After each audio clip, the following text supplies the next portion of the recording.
Bom dia, paz do Senhor, você está bem? Aleluia, que coisa maravilhosa, a gente está aqui na igreja, podendo aprender um pouco da palavra e adorar o nosso Deus. Você está feliz por isso? Aleluia, eu queria convidar você a fechar os seus olhos para a gente fazer uma oração. Pai, muito obrigado por essa manhã. Eu te agradeço, Pai, por esse tempo de crescimento, de avanço, porque você foi quem criou essa oportunidade de estarmos aqui, Pai. Você nos deu, Senhor, esse dia maravilhoso para nos alegrarmos em você. Estamos aqui, Pai, alegres, contentes, porque temos salvação, porque temos a Tua palavra, porque temos um Pai que cuida de nós. Muito obrigado, porque essa é uma manhã de crescimento para as nossas vidas. Vamos sair daqui mais fortes, vamos sair daqui mais alegres, vamos sair daqui, Senhor, mais convictos da Tua palavra. Eu te agradeço pela Tua graça, eu te agradeço pelo Teu amor e pela direção do Teu Espírito essa manhã, em nome de Jesus. Que você crê, diga um amém bem forte. Amém. Aleluia, glória a Deus. Mais uma vez, bom dia, gente. Nós estamos aqui falando há alguns domingos sobre a nossa confissão de fé aqui na nossa igreja, amém? Hoje não será diferente, nós vamos falar ainda de um dos tópicos da nossa confissão de fé, que é um tópico chamado Cremos na ressurreição dos justos e na volta do nosso Senhor. Eita glória! Eu não sei se você está sabendo, mas Jesus está voltando. Pergunta para o teu irmão, ó, Jesus está voltando, você sabia? Pergunta a ele aí. Agora vê se ele ficou feliz ou se ele ficou assustado. Oh, glória a Deus! Aleluia, que coisa maravilhosa, meu irmão. Jesus está voltando, amém? Você está com sua Bíblia aí? Abre comigo em Atos, no capítulo 24. Aleluia, nós vamos falar, queridos, sobre um dos assuntos mais básicos da palavra de Deus, ressurreição dos mortos. Eu ouso dizer que é o assunto mais importante da Bíblia. Eita glória! Tiago, como é que você diz isso? Meu irmão, sem ressurreição você não era nem salvo. Não é assim? Como é que está escrito lá em Romanos capítulo 10, versículos 9, versículo 10, aquele texto que a gente sabe sobre nossa salvação. Se confessar com a sua boca que Jesus é Senhor, e se em seu coração crer que Ele ressuscitou dentre os mortos, é assim que nós somos salvos, não é assim? Então, queridos, sem entender e sem crer na ressurreição, a gente não pode nem alcançar a salvação que Deus tem para nós. Esse é o assunto mais importante da Bíblia, querido. Foi Ele que mudou as nossas vidas. Foi essa revelação da ressurreição, começando por Jesus Cristo e terminando na gente, que muda não só a nossa vida hoje, mas muda a nossa eternidade. Porque você é eterno, você sabia disso? Diga para o seu irmão, você vai ter que me aguentar para sempre. Oh, glória a Deus! Aleluia! Então vá se acostumando com ele aí, meu irmão. Atos capítulo 24. Paulo está aqui perante Félix, um governador, para se defender das acusações que estavam sendo feitas contra ele. E no versículo 14, Atos 24, 14, Paulo diz assim: porém confesso-te que segundo o caminho a quem chamam seita, assim eu sirvo ao Deus de nossos pais, acreditando em todas as coisas que estejam de acordo com a lei e nos escritos dos profetas, tendo esperança em Deus, como também estes a têm, de que haverá ressurreição, tanto de justos como de injustos.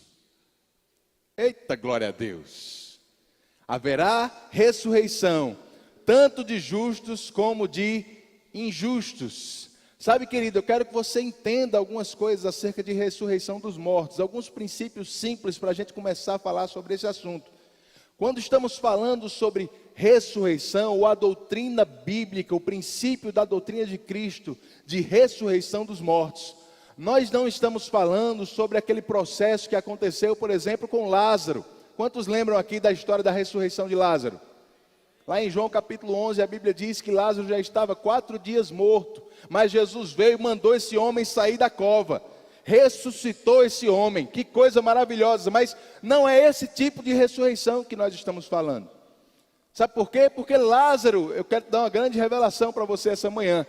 Algum tempo depois, alguns anos depois, Lázaro morreu de novo.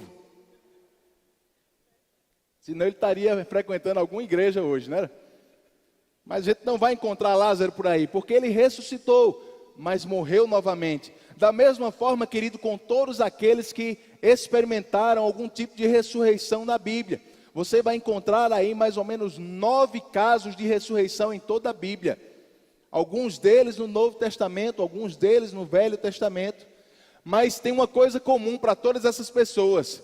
Todas elas morreram, ressuscitaram, mas um dia voltaram a morrer de novo.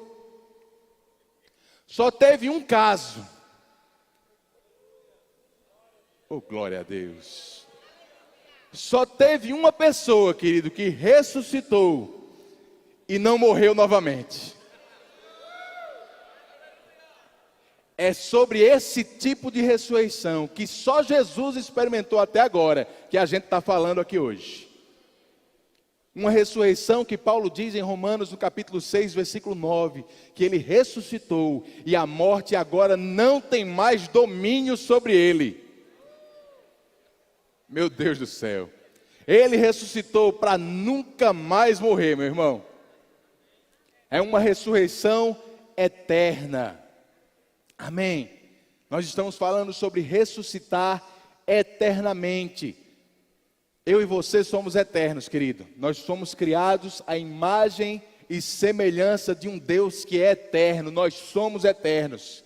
Agora, uma revelação que eu tenho para você, talvez você não tenha percebido isso, mas a gente acabou de ler. Essa história de ressurreição não é só para crente.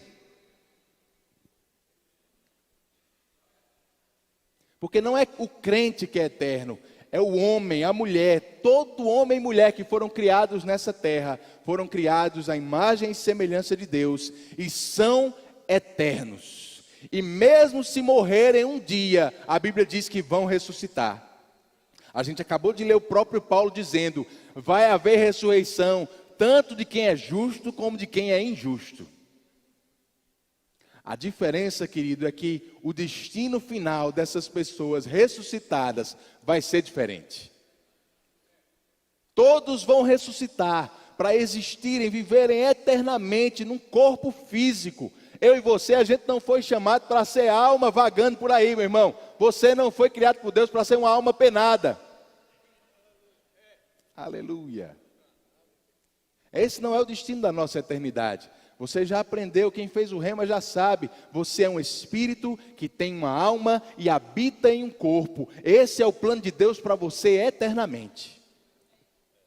Amém? E nós vamos entender essas coisas agora pela manhã. Eu queria que você abrisse comigo, por exemplo, em Filipenses capítulo 3.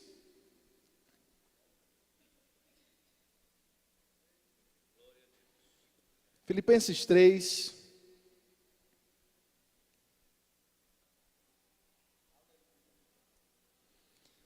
Aleluia.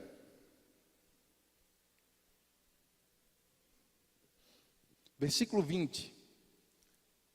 Filipenses 3:20 diz assim: pois a nossa pátria está nos céus, de onde também aguardamos o Salvador, o Senhor Jesus Cristo, o qual transformará o nosso corpo de humilhação para ser igual, diga bem forte, diga igual. Aleluia, para ser igual ao seu corpo, ao corpo da sua glória, segundo a eficácia do poder que ele tem de até subordinar a si todas as coisas.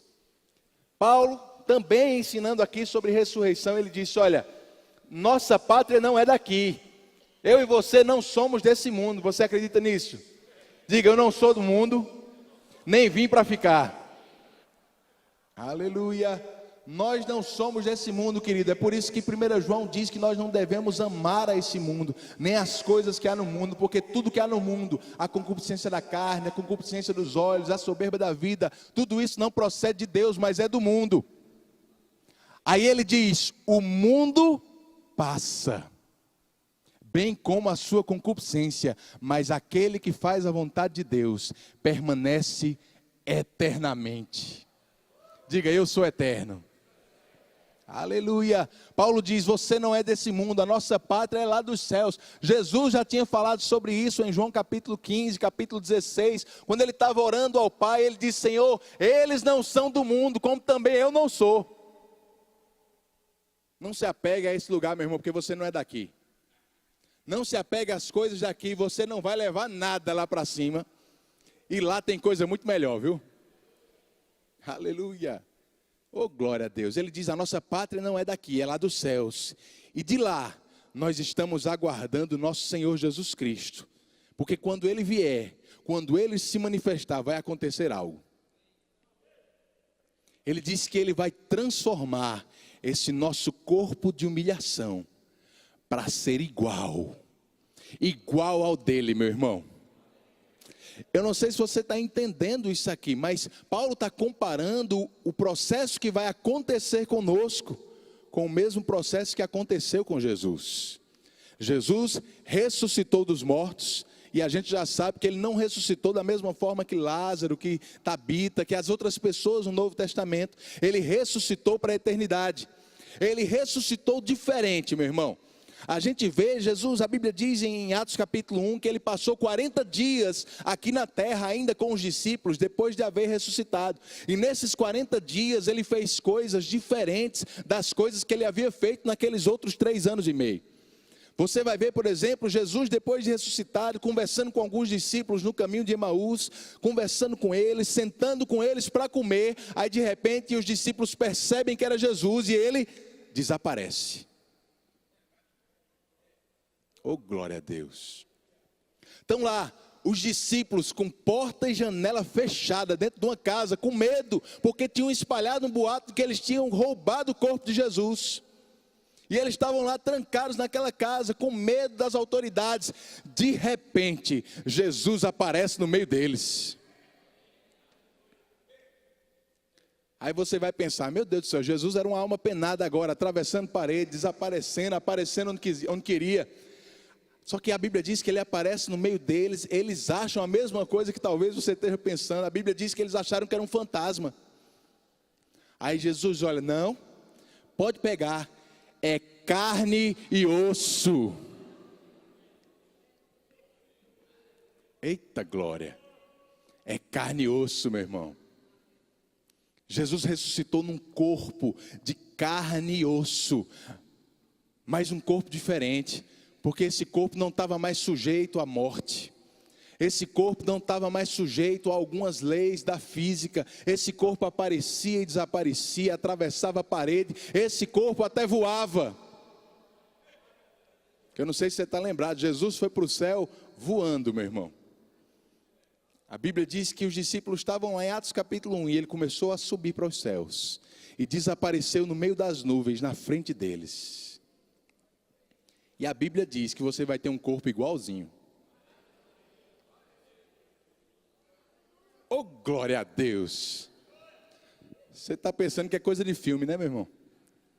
Não, meu irmão, tem filme que é coisa de Bíblia, viu? Quem inventou isso foi o Senhor. O pessoal só copia por aí. Aleluia. Nosso corpo vai ser igual ao dele. Um corpo eterno, imortal, mas de carne e osso. Amém? Abre comigo em 1 João capítulo 3. Vamos ver outro texto falando sobre isso.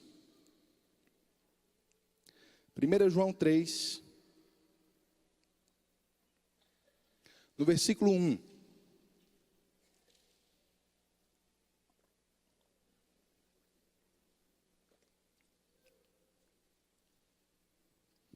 Diz assim: vede que grande amor nos tem concedido o Pai, a ponto de sermos chamados filhos de Deus. Quem aqui é chamado filho de Deus? Mas você não é só chamado, querido, ele diz que de fato nós somos filhos de Deus. Nós somos, diga, eu sou filho de Deus.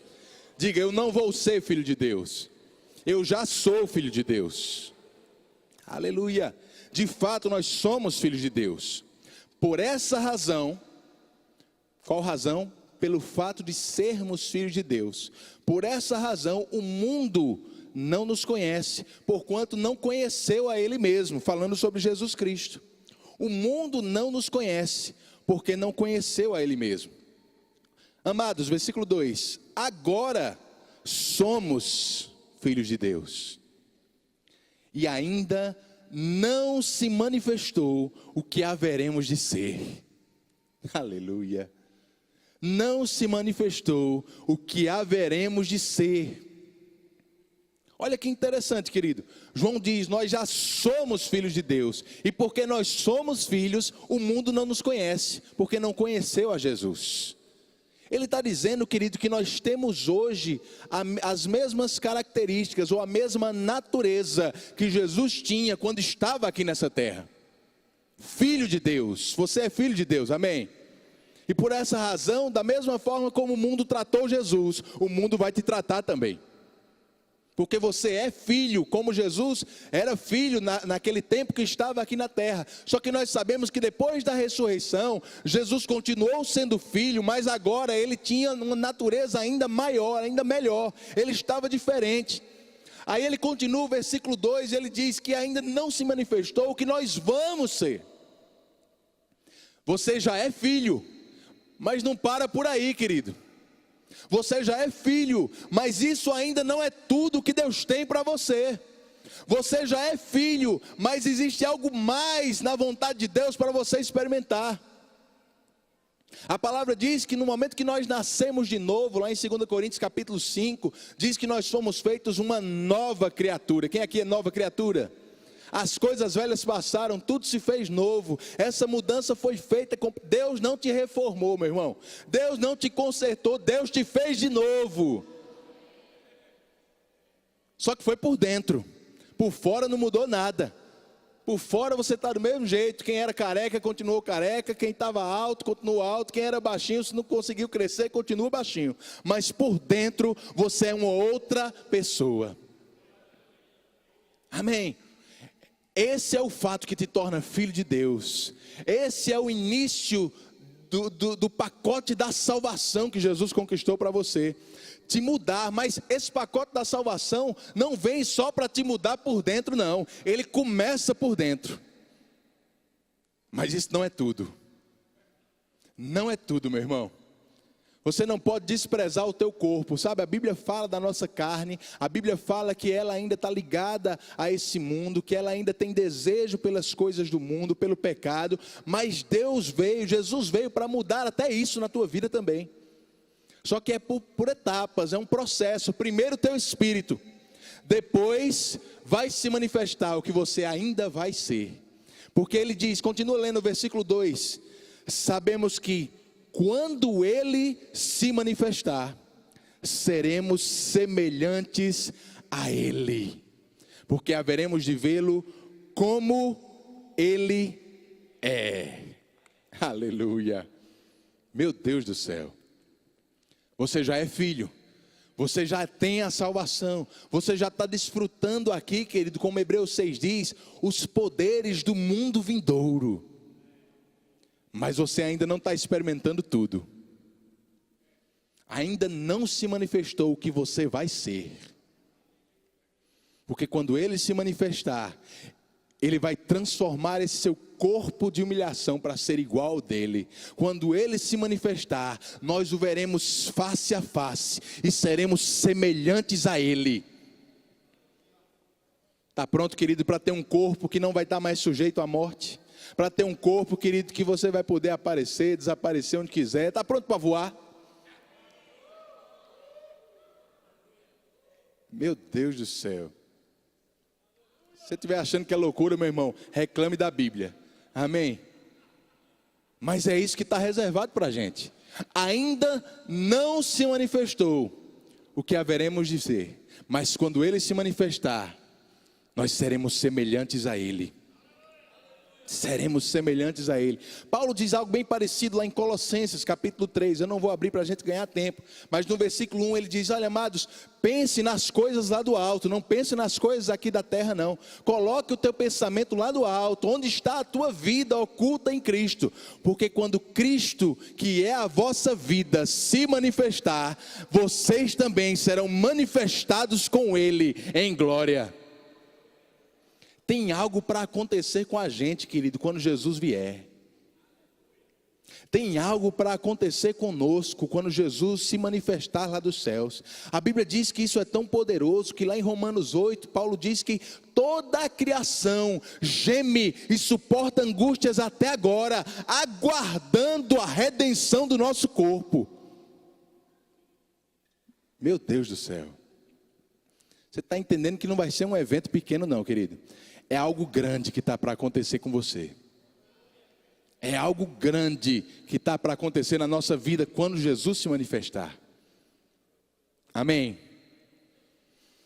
Quando Ele vier, querido, aquilo que aconteceu por dentro, vai acontecer por fora também.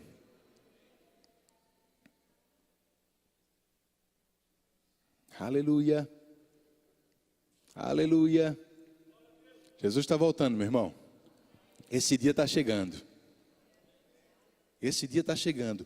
O dia em que vamos ser imortais. Meu Deus do céu. É exatamente isso que a Bíblia diz. Se você ler, por exemplo, 2 Coríntios capítulo 5, a Bíblia diz que nós estamos esperando sermos revestidos com essa natureza imortal. 1 Coríntios capítulo 15 diz que nós vamos ser revestidos de imortalidade. Aleluia. É muito sério, meu irmão, mas é maravilhoso para mim e para você, amém? Você está me entendendo até aqui? O que é a ressurreição, querido? Ressurreição é termos esse corpo imortal, é ganharmos esse corpo novo, mesmo se morrermos. Você sabe que muitos crentes já morreram no Senhor. E o que é que acontece com essas pessoas? A Bíblia diz que o espírito delas vai direto estar com Cristo. Está lá no céu, com Jesus. Mas o lugar onde eles estão ainda não é o lugar da eternidade deles. Eles estão lá, querido, aguardando esse dia da mesma forma como nós que estamos aqui estamos aguardando também. O dia em que Jesus vai se manifestar. Esses que morreram estão lá só com o espírito, mas não é assim que eles vão viver eternamente. Eles vão ganhar um corpo novo. Amém? A gente vai ler isso já na nossa Bíblia, mas eu quero deixar você bem ciente desse processo.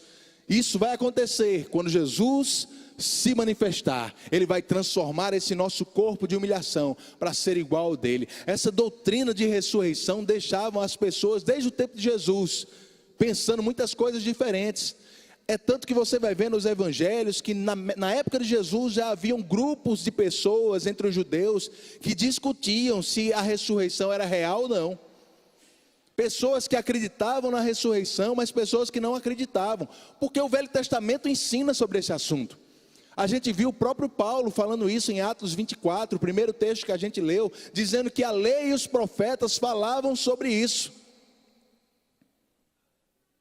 Mas as pessoas já não tinham entendido muito. Por quê? Porque todo mundo que tinha morrido até aquele momento continuava morto. Só que aí Jesus veio. E a coisa mudou, meu irmão. Abre comigo em 1 Coríntios capítulo 15. Eu aconselho você, querido, a ler esse capítulo todo na sua casa depois. A gente não vai poder ler ele todo aqui, mas eu queria ler algumas partes, alguns versículos com você. 1 Coríntios, no capítulo 15, Paulo está escrevendo exclusivamente aí sobre ressurreição dos mortos. No versículo 1 diz assim: Irmãos, venho lembrar-vos o evangelho que vos anunciei, o qual recebestes e no qual ainda perseverais. Por ele também sois salvos, se retiverdes a palavra tal como vos preguei, a menos que tenhais crido em vão. Antes de tudo vos entreguei o que também recebi, que Cristo morreu pelos nossos pecados, segundo as Escrituras, e que foi sepultado e ressuscitou ao terceiro dia, segundo as Escrituras, e apareceu a Cefas, e depois aos 12, depois foi visto por mais de 500 irmãos de uma só vez, dos quais a maioria sobrevive até agora, porém alguns já dormem. Depois foi visto por Tiago, mais tarde por todos os apóstolos, e afinal, depois de todos, foi visto também por mim, como por um nascido fora de tempo. Vamos ver o que é que Paulo está falando aí. Ele começa esse capítulo, ele começa esse assunto que ele vai tratar de ressurreição dos mortos, lembrando para aquelas pessoas o evangelho que elas receberam. O que foi evangelizado para elas? Como foi que elas aceitaram Jesus? Paulo diz: eu preguei para vocês que Jesus morreu, foi sepultado, passou 3 dias lá, mas ressuscitou. Foi isso que eu preguei, foi isso que vocês creram, e foi por isso que vocês foram salvos. Amém. E ele diz: olha, deixa eu lembrar a vocês que essa história da ressurreição de Jesus tem muitas testemunhas para afirmar que é verdade. Ele apareceu primeiro a Pedro.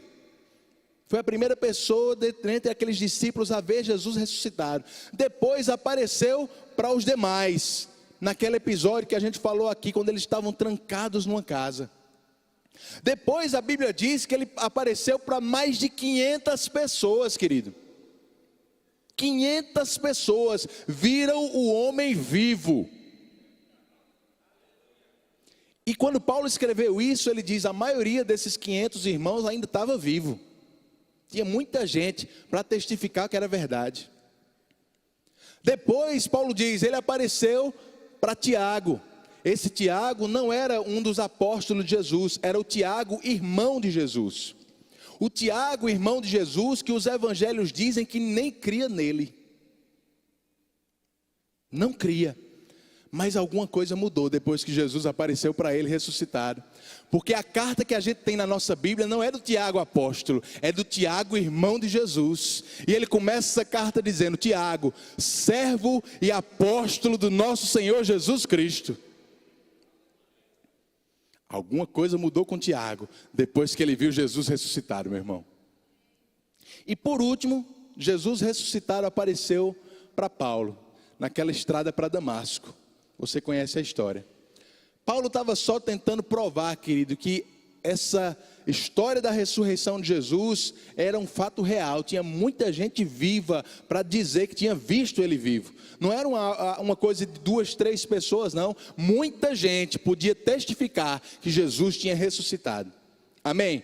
E foi isso que ele pregou para aquelas pessoas, foi isso que eles creram e foi por isso que eles nasceram de novo. Mas por que Paulo fala tanto isso? Olha o que ele diz no versículo 12. Ele diz: ora, se é corrente pregar-se que Cristo ressuscitou dentre os mortos, como pois afirmam alguns dentre vós que não há ressurreição de mortos? Tinha gente pregando naquela igreja, meu irmão, tinha gente falando entre os irmãos de que não havia ressurreição, de que essa história de ressurreição não era verdade. Alguns, como a gente vai ver já já, até acreditavam na ressurreição de Jesus, mas não acreditavam na ressurreição das outras pessoas. E é sobre isso que Paulo escreve aqui. Ele vem falando, ele diz: se vocês creram na ressurreição de Jesus, como é que vocês estão dizendo agora? Como é que tem gente no meio de vocês dizendo que não há ressurreição? Continua lendo comigo, no versículo 13. Presta bem atenção nas palavras de Paulo. Ele diz: se não há ressurreição de mortos, então, para começar, Cristo não ressuscitou. Se Cristo não ressuscitou, é vã a nossa pregação e vã a vossa fé. E somos tidos por falsas testemunhas de Deus, porque temos asseverado contra Deus que Ele ressuscitou a Cristo, ao qual Ele não ressuscitou, se é certo que os mortos não ressuscitam. Porque se os mortos não ressuscitam, também Cristo não ressuscitou. E se Cristo não ressuscitou, é vã a vossa fé, e ainda permaneceis nos vossos pecados. Olha a importância que Paulo dá a esse assunto, querido. É por isso que eu posso dizer com tanta ousadia: esse é o assunto mais importante da Bíblia. Paulo diz: olha, se não há ressurreição, então, para começar, Jesus não ressuscitou.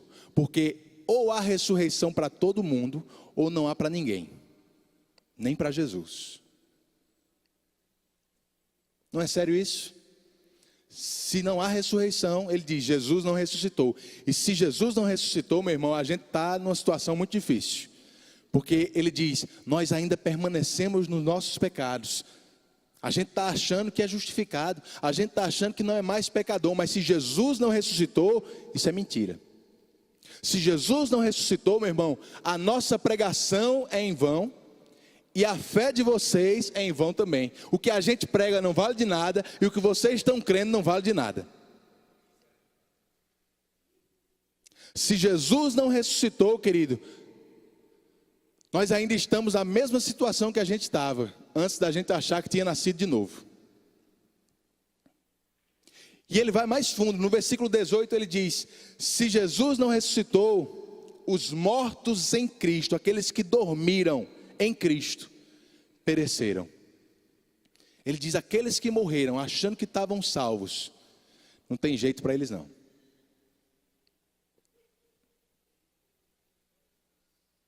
Aí para fechar ele diz no versículo 19: queridos, se a nossa esperança em Cristo se resume só a essa vida, nós somos os mais infelizes de todos os homens. Não é sério esse assunto, meu irmão?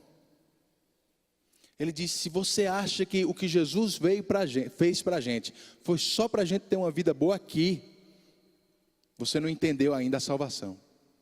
Você não entendeu ainda o que Jesus fez por mim e por você. Aleluia. Amém? Avança comigo um pouquinho lá para o versículo 29.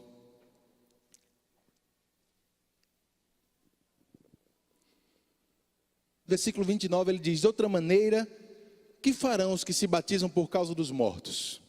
Se absolutamente os mortos não ressuscitam, por que se batizam por causa deles? E por que também nós nos expomos a perigos a toda hora? Dia após dia morro. Eu protesto, irmãos, pela glória que tenho em vós outros em Cristo Jesus nosso Senhor. Se como homem lutei em Éfeso com feras, que me aproveita isso? Se os mortos não ressuscitam, comamos e bebamos, porque amanhã morreremos. Paulo continua: quer dizer que não há ressurreição? Então, meu irmão, o que é que adianta o que eu estou fazendo pelo Evangelho? Ele diz: eu estou morrendo todos os dias, eu entrego a minha vida todos os dias. Eu já lutei com feras em Éfeso. Ele podia ter ampliado a lista dele aí. Eu já naufraguei em navios, eu já fui apedrejado, quase dado como morto. Quantas coisas Paulo tinha passado por causa dessa palavra, mas ele diz: se Jesus não ressuscitou, o que é que me aproveita isso? Qual é o proveito que nós temos, querido, de ter uma vida diferente, de nos esforçarmos para agradar a Deus, se tudo o que nós temos é esses poucos anos que nós vamos passar aqui? Aí ele diz: se não há ressurreição, vamos comer, vamos beber, vamos aproveitar essa vida, porque só tem essa.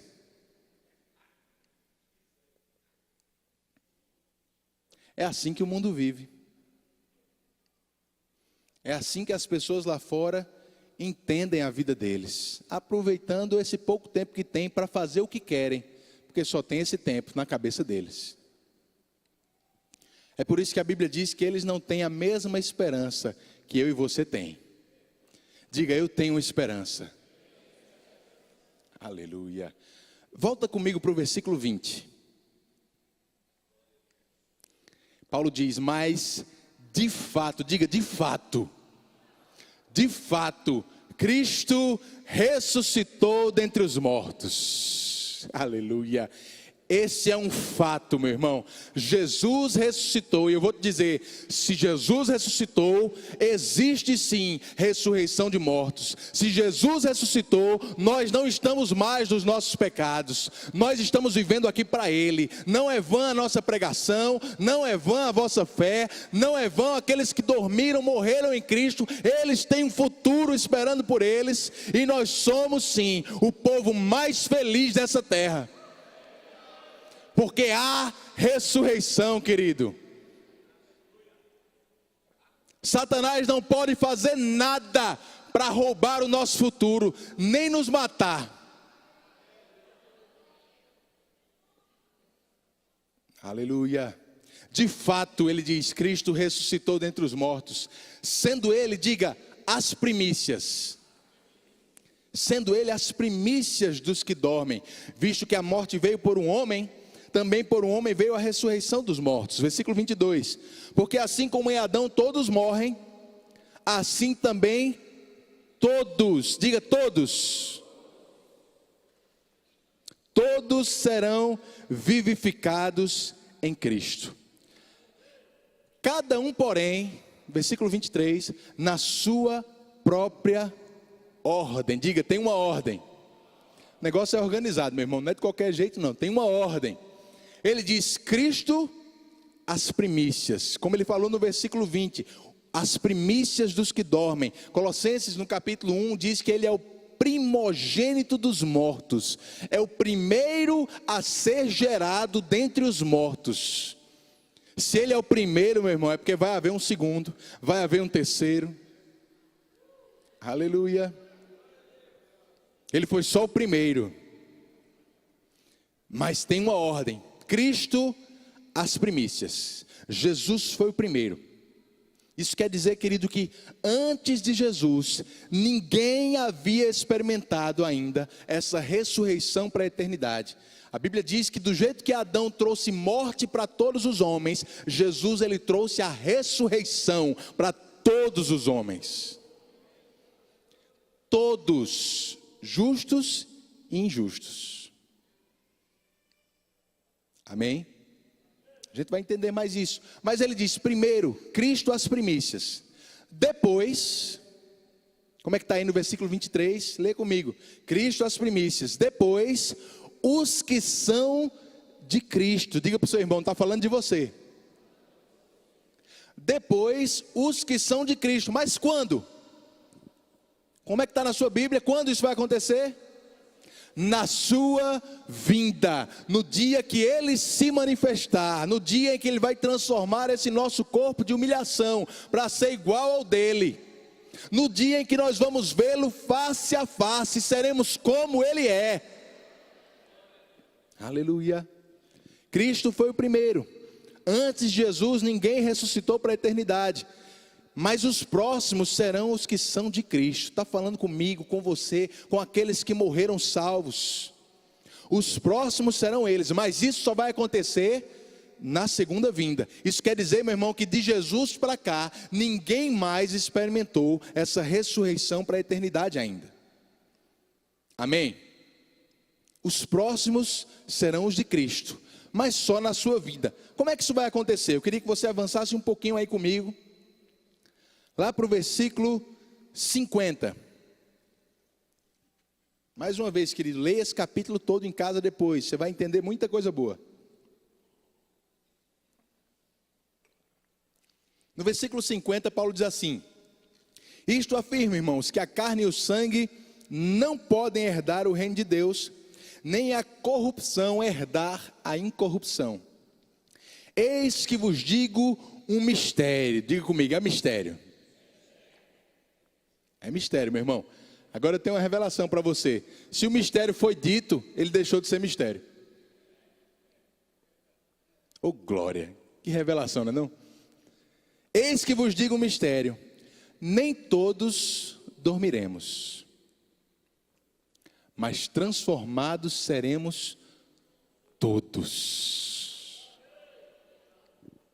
Aleluia. Paulo está dando uma revelação muito importante para a gente aí, meu irmão. Ele está dizendo, nem todos dormiremos, nem todos vamos morrer. Sabe que tem gente que se prepara para morrer, mas deixa eu te dar uma revelação para você hoje de manhã, querido. Talvez você não morra. Oh, glória a Deus. Talvez você não morra, meu irmão. Aleluia. Deixa eu te fazer uma pergunta. Se Jesus voltasse agora, Ele ia te encontrar vivo ou morto? Tem alguém com dúvida? A gente pode fazer uma oração. Não? Ele ia te encontrar vivo. Aí você acha o quê? Que você iria morrer instantaneamente para ressuscitar? Não. Deus não precisa desses artifícios. Se Jesus voltar agora, querido, Ele vai te conservar vivo. Você não vai precisar passar pela morte. Nem todo mundo vai morrer. Agora, morrendo ou não, todo mundo vai ser transformado. Eu vou te dar uma outra revelação também. Só precisa ressuscitar, querido, quem morrer. Revelação grande, não é não? Se nem todo mundo vai morrer, nem todo mundo vai precisar ressuscitar. Amém? Mas transformados seremos todos. Versículo 52. Num momento, num abrir e fechar de olhos, ao ressoar da última trombeta, A trombeta soará, os mortos ressuscitarão incorruptíveis e nós seremos transformados. Aleluia! Oh, glória a Deus! Olha a expectativa de Paulo, meu irmão. Se coloca no lugar dele. Paulo, ele tinha expectativa de que ele ia estar vivo no dia em que Jesus voltasse. Paulo esperava Jesus voltar a qualquer momento, a ponto dele dizer: olha, quando a trombeta tocar, vai ser num piscar de olhos, Jesus vai vir, os mortos, quem morreu em Cristo vai ressuscitar, agora a gente que está vivo, a gente vai ser transformado. Aleluia. Mais uma vez, você não vai precisar morrer para ressuscitar. Ressurreição é para aqueles que morreram. Se você estiver vivo no dia da volta de Jesus, vai acontecer com você uma transformação. A mesma transformação que aconteceu no teu espírito, vai acontecer no teu corpo. Aleluia. Os mortos ressuscitarão incorruptíveis. Os vivos, nós que estaremos vivos, seremos transformados. Versículo 53, porque é necessário, diga, é necessário. Isso não é um capricho, querido, isso não é algo que pode ou não acontecer, é algo necessário, que este corpo corruptível se revista da incorruptibilidade, e que este corpo mortal se revista da imortalidade. Aleluia, é necessário que isso aconteça. É necessário. E quando este corpo corruptível se revestir de incorruptibilidade, e o que é mortal se revestir de imortalidade, então se cumprirá a palavra que está escrita: tragada foi a morte pela vitória. Aleluia. Mas no começo desse capítulo, Paulo diz que o último inimigo a ser vencido vai ser a morte. Mas ele está dizendo aqui que essa morte vai ser vencida, querido, no dia em que eu e você formos transformados. Quando ela vê que ela não vai mais poder ter acesso à nossa vida. Quando ela vê que nós vamos ter sido transformados e a morte não tem mais domínio sobre nós.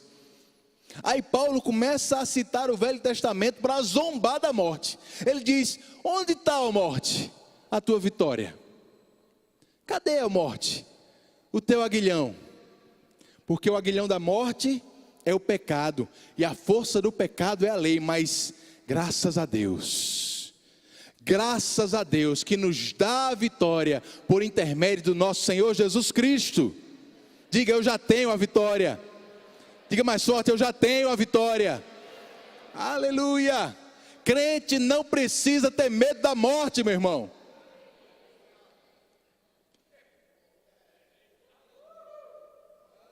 Crente não precisa ter medo de morrer, porque você crê na ressurreição dos mortos. Você entende, querido, que mesmo se você morrer um dia, esse não é o fim da sua existência, é só uma etapa que você está pulando. É por isso que você vai ver na história da igreja, principalmente no início lá, os crentes eram perseguidos, os apóstolos eram perseguidos. Muitas vezes, querido, as pessoas colocavam a espada no pescoço deles e diziam assim: negue Jesus, senão você vai morrer. Mas esses apóstolos tinham passado 40 dias com a ressurreição. Eles tinham tomado a ceia com a ressurreição. Eles tinham comido várias vezes com a ressurreição. Eles tinham conversado com a ressurreição e a vida em pessoa. Eu acredito que muitos deles, com a espada no pescoço, diziam: pode matar que eu vou ressuscitar. É por isso que Paulo diz com tanta convicção: eu não tenho a minha vida como preciosa, portanto que eu cumpra aquilo que eu fui chamado para fazer. O viver para mim é Cristo. O morrer, se eu morrer, eu estou lucrando. Oh, glória a Deus. Aleluia. Paulo diz: se eu morrer, eu estou no lucro. O evangelho é loucura, meu irmão. Mas é loucura para quem está se perdendo. Para quem está se perdendo. Se você entende que essa é a verdade de Deus, o evangelho é poder de Deus para a sua vida hoje. Amém. Crente não precisa ter medo da morte, meu irmão, porque você já tem a vitória. Mesmo se você vier a morrer, você pode ter convicção de que você vai estar direto com Jesus, e um dia, mais cedo ou mais tarde, você vai ganhar um corpo eterno, para viver eternamente com Ele.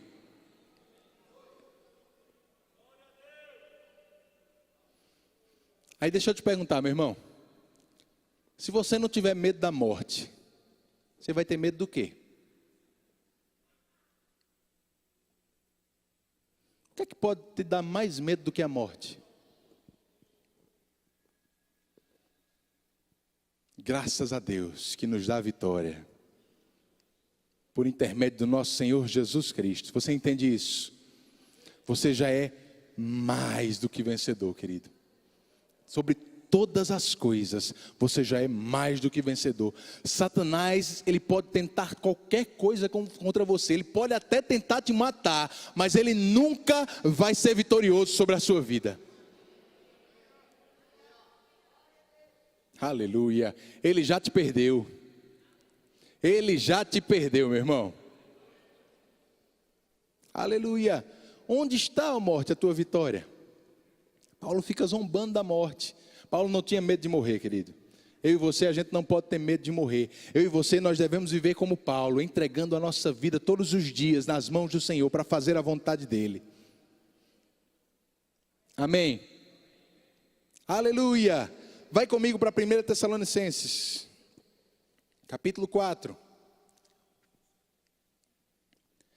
Nesse texto aqui, Paulo vai descrever ainda melhor esse dia da ressurreição dos mortos. A gente vai juntar o que a gente vai ler aqui com o que a gente acabou de ler lá em 1 Coríntios capítulo 15, para a gente ter uma ideia global, geral, de como vai acontecer aquele dia. Versículo 13 diz assim: não queremos, porém, irmãos, que sejais ignorantes. Diga, ignorantes. Não queremos que sejais ignorantes com respeito aos que dormem, para não vos entristeceres como os demais que não têm esperança. Pois se cremos que Jesus morreu e ressuscitou, assim também Deus, mediante Jesus, trará em sua companhia os que dormem. Ora, ainda vos declaramos por palavra do Senhor isto: nós, os vivos, os que ficarmos até a vinda do Senhor, de modo algum precederemos os que dormem. Porquanto o Senhor mesmo, dada a sua palavra de ordem, ouvida a voz do arcanjo e ressoada a trombeta de Deus, descerá dos céus. E os mortos em Cristo ressuscitarão primeiro. Depois nós, os vivos, os que ficarmos, seremos arrebatados juntamente com eles entre nuvens, para o encontro do Senhor nos ares. E assim estaremos para sempre com o Senhor. Amém. Vamos entender o que Paulo está escrevendo aí. Primeiro ele está falando para crente, ele diz irmãos, ele fala, irmãos, eu não quero que vocês sejam ignorantes, porque você pode ser crente, mas ser ignorante com respeito a algum assunto na palavra, e por causa dessa ignorância, Satanás vai conseguir trazer tristeza, preocupação, depressão para a tua vida. Sabe, querido, o que liberta a nossa vida é o conhecimento.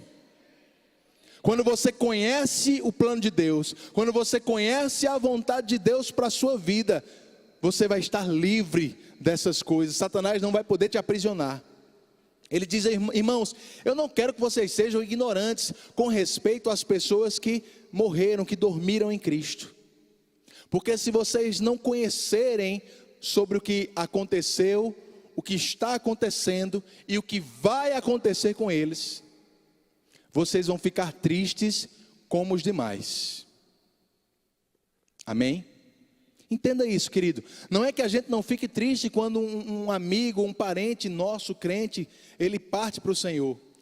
Nós temos saudades, nos dá tristeza sim, mas não é a mesma tristeza daqueles que são ignorantes com respeito a esse assunto. Por quê? Porque você sabe para onde ele foi e o que vai acontecer com ele. Você sabe que não é um adeus, é um até logo. Aleluia. Porque você tem uma esperança. Amém. Aí ele diz no versículo 14: se cremos que Jesus morreu e ressuscitou. Alguém aqui crê que Jesus morreu e ressuscitou? Olha só, querido, é exatamente isso que eu estou falando. Não dá nem para ser salvo sem crer na morte e na ressurreição de Jesus. Mas se você é salvo, se você crê na morte e ressurreição de Jesus, você tem que crer também no que Paulo vai falar agora. Uma coisa está ligada à outra. Você não tem como desconectar uma coisa da outra. Você não tem como crer na ressurreição de Jesus e não crer na ressurreição dos demais crentes.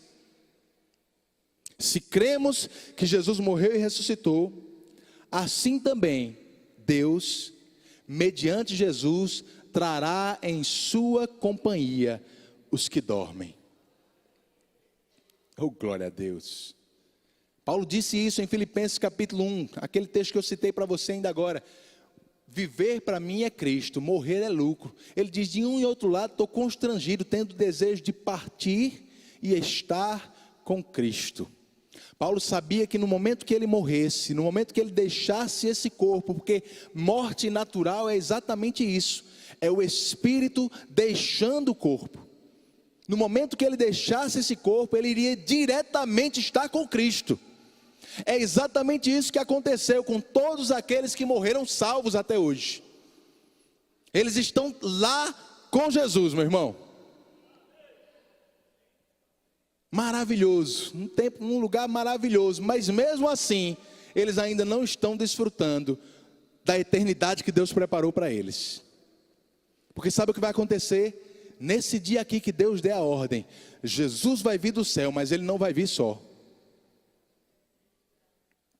Todos aqueles que morreram em Cristo vão voltar com Ele. Por que, Tiago? Por que eles têm que voltar? Porque eles não estão completos lá, querido. Eles estão apenas em espírito. E o homem só é completo com espírito, alma e corpo. Eles vão voltar para ganhar o corpo de volta. Amém? Aleluia. É isso que Paulo está ensinando. Ele diz, Jesus vai trazer em sua companhia aqueles que dormem. Versículo 15. Ainda vos declaramos por palavra do Senhor isto. Paulo está dizendo, olha, eu só estou dizendo o que Jesus falou. Nós, os vivos, olha de novo, Paulo se colocando no grupo que ia estar vivo quando Jesus voltasse. Ele tinha esse desejo, meu irmão. Se Paulo desejava isso, a gente pode desejar também. Eu não sei você, eu não faço questão de ressuscitar não. Porque para ressuscitar tem que morrer, viu meu irmão? Eu não faço questão de ressuscitar, mas eu quero ser transformado. Eu quero dar as boas-vindas a Jesus, querido, e não falta muito. Talvez nós sejamos a geração que vai dar as boas-vindas ao nosso rei aqui. Você está pronto para isso? Nós, os vivos, então se coloca nesse lugar de Paulo aí. Nós, os vivos, os que ficarmos até a vinda do Senhor, de modo algum precederemos os que dormem. O negócio é organizado, vai ter uma ordem. Porquanto o Senhor mesmo, dada a sua palavra de ordem, ouvida a voz do arcanjo e ressoar a trombeta de Deus, descerá dos céus. E os mortos em Cristo ressuscitarão primeiro. Aleluia. Os mortos vão descer com Jesus para ganhar um corpo novo aqui, querido.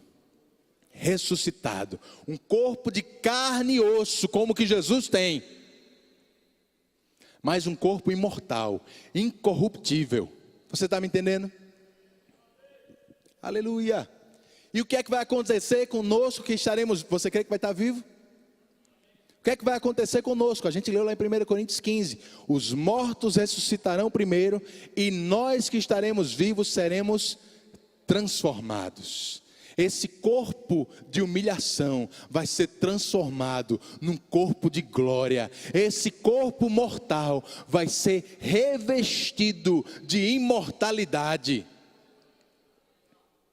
Aleluia. Pensa, imagina esse dia.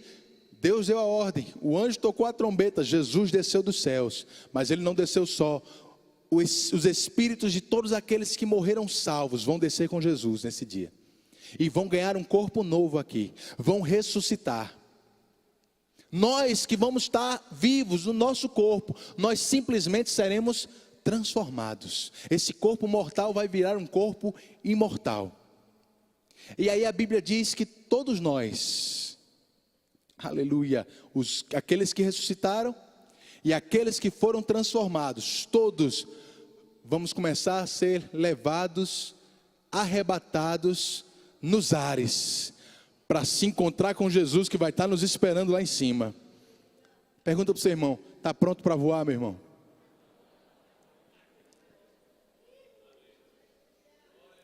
Estavam lá os discípulos, tudo olhando para cima, vendo Jesus voando em Atos capítulo 1. Aí aparece 2 anjos e diz: ei, por que vocês estão olhando para cima? Do mesmo jeito que vocês viram ele subir, vocês vão se encontrar com ele também. Aleluia, aleluia. Oh, glória a Deus. Agora, tudo isso aqui que a gente está lendo, vamos lembrar de 1 Coríntios 15. Paulo disse no versículo 52 que vai acontecer num momento, num abrir e fechar de olhos. No tempo que você pisca o seu olho, rápido, nesse momento curto, o que é que vai acontecer? Deus vai dar a ordem, o anjo vai tocar a trombeta, Jesus vai descer, os mortos vão ser ressuscitados, eu e você vai ser transformado e vai ser todo mundo arrebatado. No tempo que você pisca o seu olho, meu irmão. Aleluia. E quando o mundo menos esperar, aquele povo que se chamava de crente desapareceu.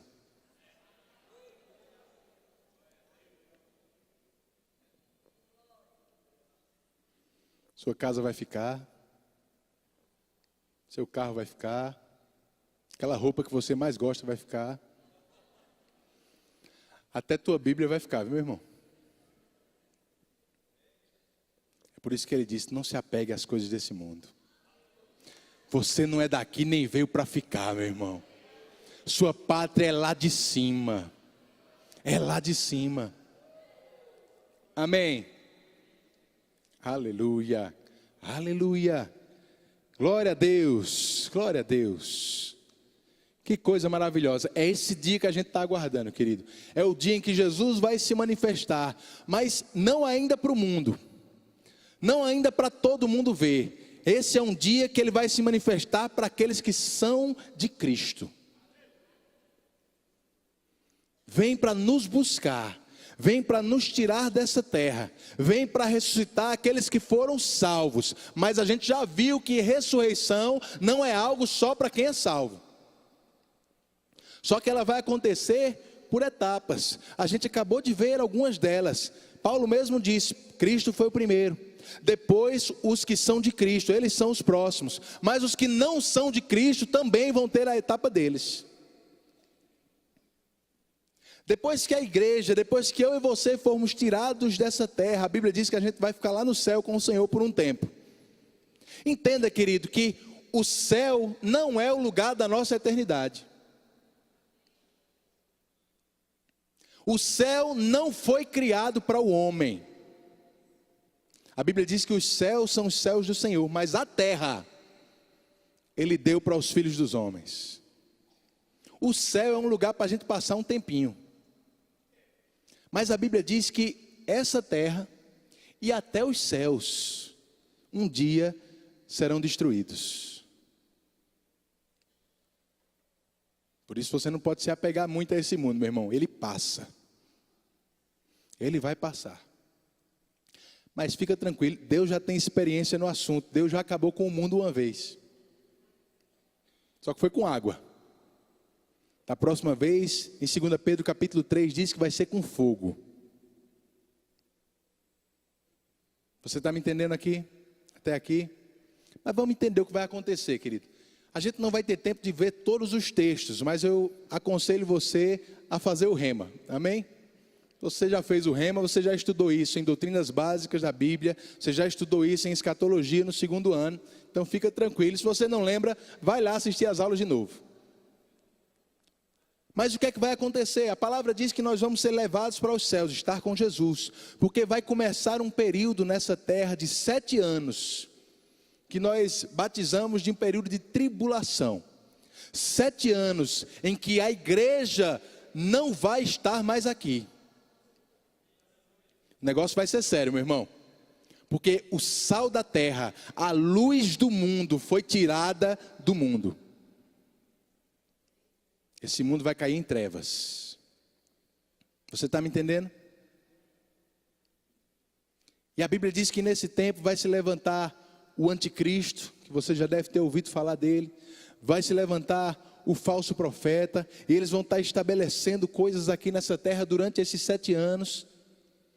E a gente não vai ter tempo de ler o livro de Apocalipse, te mostrar essas coisas, mas no final desses 7 anos, vai acontecer o maior evento, o maior acontecimento que essa terra já viu acontecer antes.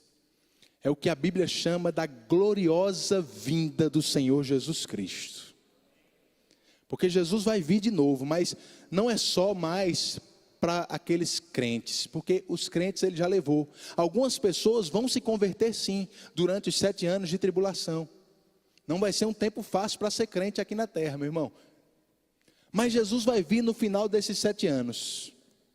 É nesse final desses 7 anos que vai acontecer aquela famosa guerra que você já ouviu falar, a guerra do Armagedon. Você já ouviu falar nessa guerra? Está na Bíblia, meu irmão. Armagedon é um lugar lá no Oriente Médio. O Vale do Meguido, um vale enorme, onde muitas batalhas já foram travadas na história lá. Onde a história diz que Napoleão já passou por lá uma vez e disse: rapaz, eu nunca vi um lugar melhor do que esse para uma guerra. A Bíblia diz que no final desses 7 anos, o anticristo vai reunir todos os exércitos à sua disposição no mundo, com as armas mais avançadas, porque ele sabe que está chegando a hora de Jesus voltar para a terra. Aí você vai ver isso lá em Apocalipse capítulo 19. João começa a descrever aquele dia, ele diz: eu vi um cavalo branco, e aquele que nele se assenta. E ele diz: os seus olhos eram como chamas de fogo. Ele estava vestido uma vestidura branca, manchada de tinto, e da sua boca saía uma espada afiada, e na sua coxa estava escrito: Rei dos Reis e Senhor dos Senhores. Mas sabe o que é mais interessante? João diz que ele não estava só. Ele diz que atrás dele vinha um exército vindo dos céus, montados em cavalos brancos. Diga para o seu irmão: está falando de você, meu irmão. Pergunta para ele: já montou em cavalo voador? Oh, glória a Deus! Jesus vindo dos céus, e eu e você voltando com ele, depois de termos passado pelo menos esses 7 anos lá. A Bíblia diz, é nesse dia que Jesus diz em Mateus capítulo 23, que todo olho verá o sinal da sua vinda. É esse dia que ele diz que vai ser como um relâmpago, que sai do Oriente, se mostra no Ocidente, todo mundo vê. Amém. E sabe quem vai estar nos esperando aqui? O anticristo e o falso profeta, com o exército mais poderoso dessa terra. E vai começar a guerra do Armagedon. Essa guerra que a gente ouve tanto falar. Mas deixa eu dizer para você o que é que a Bíblia fala sobre essa guerra. A Bíblia diz que quando Jesus vem com a gente, apenas com a espada que sai da sua boca, ele vence todo aquele exército. Você sabe que a Bíblia está falando das palavras de Jesus. Apenas com um comando, apenas declarando algo, meu irmão. Aí você fica assustado quando a gente fala aqui sobre o poder das suas palavras. Você não entendeu ainda o poder que está debaixo do seu nariz, meu irmão. Apenas com as palavras que saem da sua boca, ele vence todo aquele exército. Aprisiona o anticristo e o falso profeta. E estabelece aqui um reino de 1000 anos nessa terra. Que coisa maravilhosa, querido. Esse é o futuro que está esperando por nós. Amém. Mais uma vez, eu não tenho como entrar em detalhes aqui, a gente está falando hoje sobre ressurreição. Eu estou te dando esse espaço só para te mostrar quando vai acontecer a última etapa da ressurreição, a ressurreição dos injustos. Porque no final desses 1000 anos em que Jesus vai estar aqui na terra, e eu e você vamos estar aqui na terra reinando com Ele, no final desses 1000 anos, a Bíblia diz que essa terra é destruída. Os céus são destruídos, a ponto de João dizer, lá em Apocalipse, no capítulo 21, no capítulo 20, no final do capítulo 20, ele diz: eu não achei mais os céus e a terra, eu só vi agora um grande trono branco, e aquele que nele se assenta, a quem foi dada a autoridade de julgar todas as coisas. E ele começa lá em Apocalipse 20, a partir do versículo 11 em diante, ele começa a dizer: agora o inferno deu os seus mortos. Porque é justamente esse o lugar, querido, das pessoas que morrem sem Jesus. Eles vão para um lugar chamado Hades, inferno, a região dos mortos. Um lugar que, diferente do que as pessoas pensam, não é a casa de Satanás. Porque Satanás não mora no inferno, Satanás mora aqui na terra. A Bíblia diz que ele é o príncipe desse mundo, que o mundo jaz do maligno. Mas esse é um lugar para aqueles que morrem sem Cristo. Mesmo assim, não é também um lugar da sua eternidade. Da mesma forma como o céu não é o lugar em que nós vamos passar a nossa eternidade, o inferno não é o lugar, o Hades não é o lugar onde os descrentes, os injustos vão passar a sua eternidade. João diz que no final desse milênio, quando aquele trono branco se apresenta, os injustos ressuscitam. Os injustos que estão lá no inferno, apenas em espírito, eles vão ganhar também um corpo imortal, mas para ter um destino bem diferente do nosso. A palavra diz que eles são julgados naquele trono branco, as suas obras são mostradas para eles. Deus mostra: olha, você está indo para esse lugar por causa das suas decisões, por causa das suas escolhas. Não era o que eu queria para você. A Bíblia diz que essas pessoas vão ser lançadas num lugar chamado o Lago de Fogo.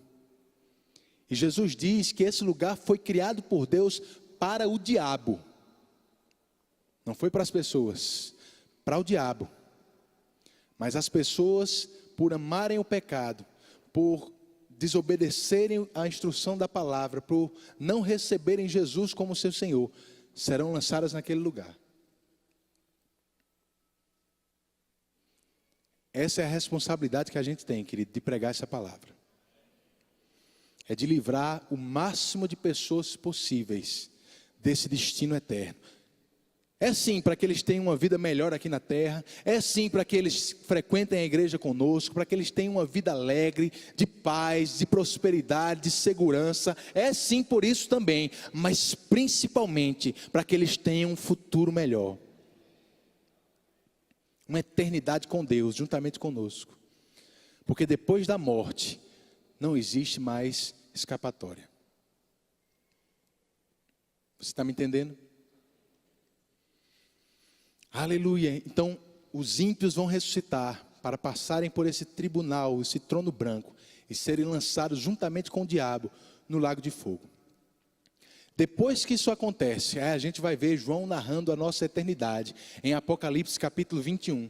Ele começa dizendo: eu vi agora. Ele não estava mais vendo os céus e a terra, mas ele diz: eu vi agora novos céus e nova terra.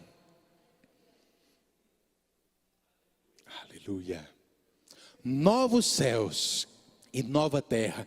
E ele diz que vê a Jerusalém celestial, uma cidade que está sendo construída nos céus para nós, toda feita de ouro.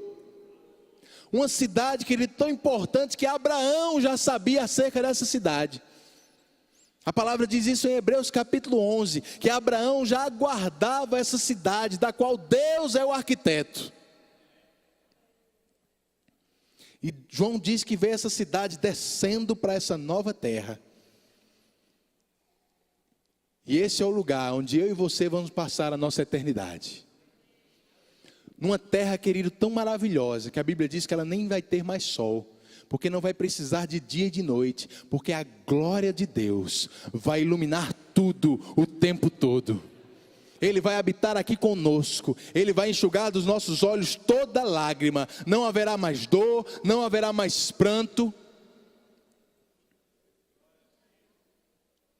E você vai estar em espírito, alma e corpo nesse lugar.